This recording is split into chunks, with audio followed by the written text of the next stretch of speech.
નમસ્કાર, સંદેશ ન્યૂઝના ડિજિટલ પ્લેટફોર્મમાં આપનું સ્વાગત છે અને હું છું આપની સાથે માલવી.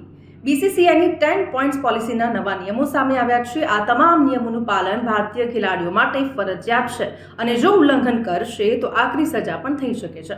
તો ચાલો ફટાફટ આપણે જાણી લઈએ આ 10 પોલિસી નિયમો. ડોમેસ્ટિક મેચોમાં રમવું ફરજિયાત છે. બધા ખેલાડીઓ એકસાથે મુસાફરી કરશે.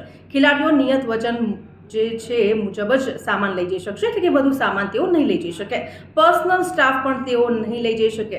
બેક સેન્ટર ઓફ એક્સલન્સમાં મોકલવામાં આવશે. આ સાથે જ એક સાથે પ્રેક્ટિસ સેશનમાં જવું પડશે.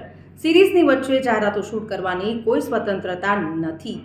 આ સાથે જ નવી ફેમિલી પોલિસી, જેમાં 45 દિવસથી જો વધારે પ્રવાસ હોય તો 2 અઠવાડિયા માટે તે ફેમિલી સાથે રહી શકશે. બીસીસીઆઈ દ્વારા આયોજિત કાર્યક્રમોમાં ઉપલબ્ધતા પણ હોવી જરૂરી છે અને આ સાથે જ ખેલાડીઓએ જ્યાં સુધી જે સિરીઝ છે એ પૂરી ન થાય ત્યાં સુધી ત્યાં હાજર રહેવું પડશે. આ 10 નિયમો બીસીસીઆઈ દ્વારા બહાર પાડવામાં આવ્યા છે. તો આવા જ ઇન્ફોર્મેટિવ વિડીયોઝ જોવા માટે સંદેશ ન્યૂઝના ડિજિટલ પ્લેટફોર્મ સાથે જોડાયેલા રહો.